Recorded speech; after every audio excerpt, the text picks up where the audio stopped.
Estamos de regreso, esto es A Mi Manera, y ahora me acompaña Richard Parra para hablarnos de la reedición de su libro, de este libro de cuentos, ¿no? Sí. Que se llama Contemplación del Abismo, que me estabas contando que la primera edición fue en el 2010 y la sacas después de casi 8 años. Y los temas siguen súper vigentes, porque además hay que decir que tiene que ver mucho con la violencia, ¿no? Con narraciones crudas. Sí, bueno, en principio, gracias por la invitación, Patricia. Sí, el libro sale prácticamente después de 7, 8 años. Salió el 2010, empezó a circular el 11. Y yo había intentado volver a sacarlo hace como 2 años, pero bueno, se frustró. Y Animal de Invierno me lo propone, ¿no? Me lo propone en la Feria del Libro del año pasado, ¿no? En agosto. Y ahí mismo me pongo a trabajar en el libro. Y entonces cuando empiezo a verlo, yo pensé que me iba a encontrar con el pasado, Claro. con el pasado de mi primer trabajo, pero encuentro un libro que me estaba hablando a mí otra vez. Habían elementos, cosas, materiales que estaban para mí todavía teniendo ecos, ¿no? Y lo que hice fue hacer una... No, la palabra corrección no me gusta, pero como una relectura del propio libro y una puesta otra vez hacerlo contemporáneo, ¿no? Pero las historias son las mismas. Son las mismas, son las 9 historias, añadidos 2 nuevas como que estaban publicadas alrededor de precisamente del año pasado. El editor me dijo añade 2 y que creo que tienen un poco el espíritu de la original, ¿no? Y creo que... ¿Cuál es el hilo conductor? ¿Tú dirías que es la violencia? Bueno, lo que sucede es que yo no veo que la violencia sea un tema de este libro. Aparecen cuentos que sí, digamos, son muy explícitamente, están centrados en el, no sé, el conflicto armado o en una cosa como de pandillas, pero yo creo que el tema del libro es la alienación, ¿no? Porque los personajes de todos los cuentos, aunque estén en Roma, en La Victoria, en Aucayacu, que estén en Huanta o están atravesados por un vacío, son como sujetos minimalistas, que están solo ellos, su conciencia, y prácticamente han roto lazos con su entorno, ¿no? con su sociedad.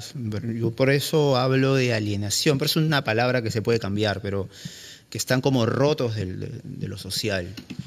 Eso los lleva a veces a no tener vínculos emotivos ¿no? Entonces hay muchas escenas, digamos, bueno, pueden haber escenas amorosas, pero el personaje no reacciona, está como adormecido. O puede haber una escena de violencia y en la misma situación. Para mí eso fue como hacer un análisis de los sujetos de mi época, digamos, de los 90, 2000, ¿no? Que ahora lo veo así, pero digamos es una lectura que tengo ahora, ¿no? ¿De las personas de tu generación? Sí, más o menos, ¿no? De un momento histórico, ¿no? Un momento, digamos, que por ejemplo, Carlos Iván de Gregori definió como la década de la antipolítica, ¿no? Pero a mí ahí discrepo un poco con él, porque en la década esa sí hubo mucha política. Lo que la antipolítica estaba más bien en la conciencia, en las individualidades que se fueron formando, ¿no? Y bueno, esa es la antipolítica que empecé a, digamos, a atisbar, ¿no? Porque un libro de relatos no es un estudio, es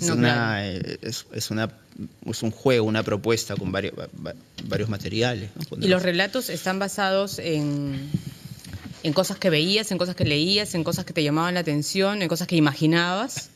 Un poco de todo, para hablar en concreto. El primer relato, que se llama El Cristo en Aucayacu, o sea, primero iba a ser como una reseña de un libro. Leí un libro lo recuerdo bien, El Factor Asco de Rocío Silva, dentro del cual ella añade una serie de testimonios, ¿no? Unos testimonios tremendos, ¿no? Muy oscuros, de un tal brujo, recuerdo. Y entonces yo quería hacer una reseña del testimonio y del libro, pero no sé, en ese momento estaba jugando con otras lecturas y otro tipo de imaginario, y en vez de una reseña, intelectual, hice un cuento un poco,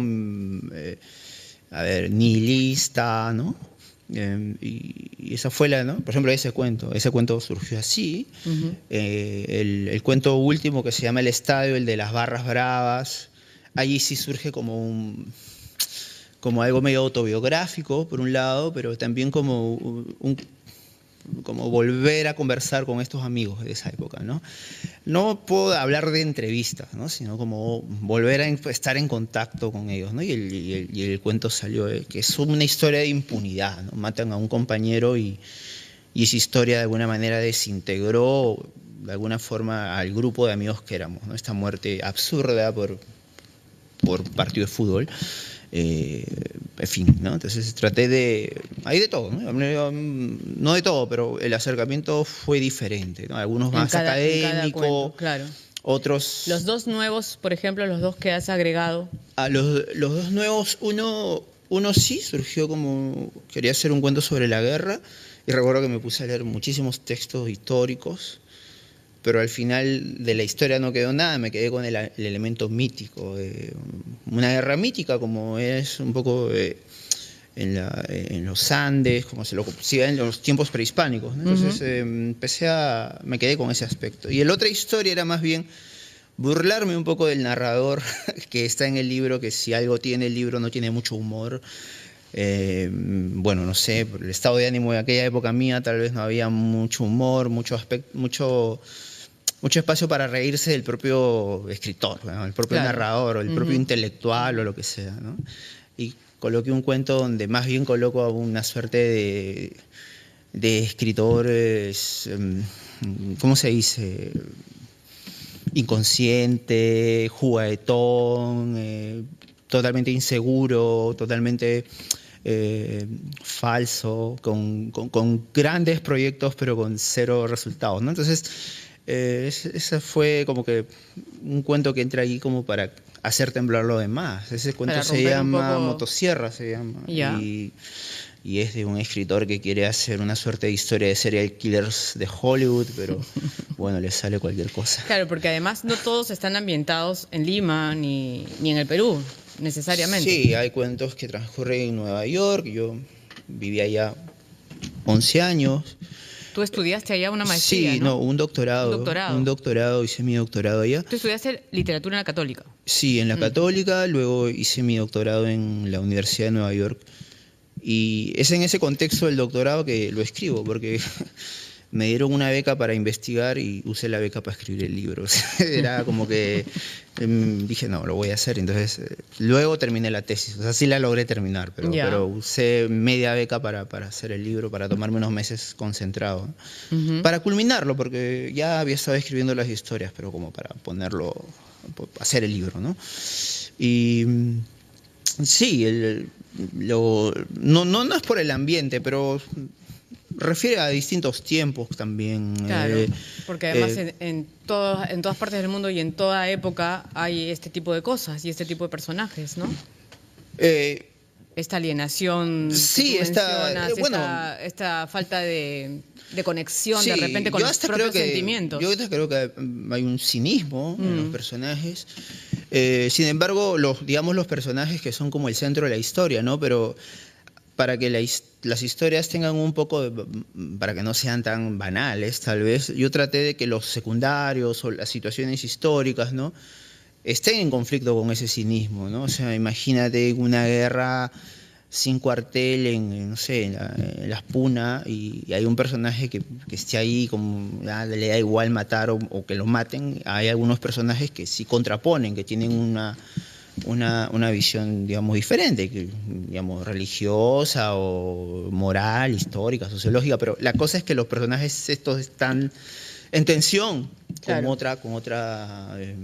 con otra manera de ver la vida, ¿no? Eso creo que hace que el libro no sea como una literatura de no sé cómo se achorado, del achorado, del corrupto, ¿no? Y tú, cuando me dices que en el momento que lo escribías era porque sentías un poco que esa era una de las características de mucha gente de tu generación, y después, cuando lo has leído después de todos estos años, encuentras, por ejemplo, que ahora hay más cinismo que antes, que ahora la gente, o sea, porque de verdad, pues tú ves los noticieros y las cosas que pasan, es como, ¿dónde está la gente con sentimientos? O sea, ¿dónde hay un poco de, siquiera, de solidaridad, común, ¿no? O por lo menos de mirarle la cara al otro y decir, bueno, tú eres un ser humano como yo. Bueno, eso es un proceso que que ya el libro lo escribí en el gobierno, en el segundo gobierno de García, digamos, un periodo también bastante complejo. Yo me di cuenta de eso cuando lo he corregido, o sea que sí, que no sé si la palabra vigencia, no, pero más bien siento que ahora ha habido esta desconexión adquirió nueva forma, ¿no? Nueva forma, ¿no? Bueno, en principio la forma electrónica, que es la forma hegemónica. También, ¿no? Y se amplía, además, ¿no? Claro, se amplía hacia lo político, pero también hacia, como dice Foucault, lo micropolítico, Sí,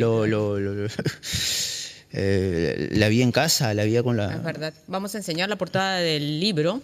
Aquí está, Contemplación del Abismo. Y ya está en todas las librerías, ¿no es cierto? Sí, en todas las librerías de Lima. Bueno, mucha suerte. Gracias, Tenemos Patricia. un libro para nuestro público, así que escríbanos al Facebook y ahí vamos a publicar el nombre del ganador. Gracias, Richard. Gracias, Patricia. Hacemos el último corte y regresamos.